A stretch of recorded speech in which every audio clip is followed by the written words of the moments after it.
রাজনৈতিক নেতৃত্ব পরস্পরের প্রতি যে ভাষায় বিষোদ্গার করছে তা কাম্য নয় বলে মন্তব্য করেছেন গণ অধিকার পরিষদের সভাপতি ও সাবেক ডাকসু ভিপি নুরুল হক নূর।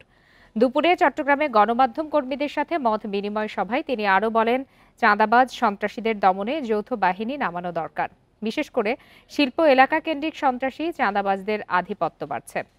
বিভিন্ন রাজনৈতিক দলের নামে এসব ঘটনা ঘটলেও সেসব দল সন্ত্রাসীদের বিরুদ্ধে তেমন কোনো ব্যবস্থাই নিচ্ছে না।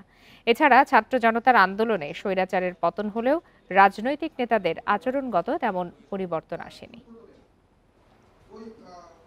আপনার সাথে কয়েকজনের সাথে ঢাকায় দেখা হয়েছিল, নামে আমাদের ওই বরিশাল একটা সড়ক করেছেন আপনার চট্টগ্রাম মেট্রোপলিটন সাংবাদিক ইউনিয়ন আবার